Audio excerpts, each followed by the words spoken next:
Eu acho que o Brasil não se devia espantar com o processo que outros países fazem para criar nomes. Aqui, o Brasil é um país extraordinário. Cada pessoa tem um nome. As sessões de autógrafos, aqui eu confronto-me com essa coisa sempre que eu penso que é um nome comum, seja Luís, eu disse, estou salvo, agora eu sei como é, mas nunca sei como é, porque é um Luís com Z, é um Luís com Y, é um Luís com 2L, e então há esse processo de criação, como se cada pessoa procurasse um nome único, um nome próprio, não é? Eu passei por esse processo também, porque eu me rebatizei, vamos dizer assim, eu me renomeei como sendo Mia, sendo eu António. Então acho que esse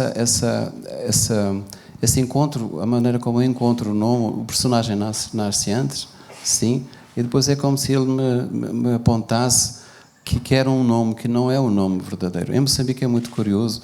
porque as pessoas têm vários nomes. E isso é muito claro quando aparece um anúncio fúnebre, aparece um nome, digamos, oficial, depois tem, entre parênteses, uma coisa completamente diferente, e às vezes vários outros nomes,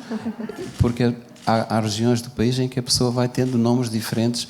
entendendo-se que essa pessoa é uma pessoa diferente em vários tempos da sua vida, não é? Portanto, acho que isso é uma coisa que para mim quase que também não tem o sabor de uma descoberta literária, esse encontro com o nome, assim, a personagem vai-me dizer qual é o nome, e eu quero mostrar que esse nome é inventado. Eu tinha entre 2 e 3 anos e vivia no meio de gatos e comia com os gatos, e há fotos que mostram, fazem prova dessa promiscuidade existencial que eu tinha com os gatos, e em um certo momento eu disse que eu quero ser chamado de Mia. O que não é nada extraordinário, as crianças dizem essas coisas, não é? O que realmente é particular é que os meus pais aceitaram isso como se fosse a coisa mais séria do mundo, não é? É como se eu estivesse ali na presença do notário, registando. E isso foi Acho que aí começou uma relação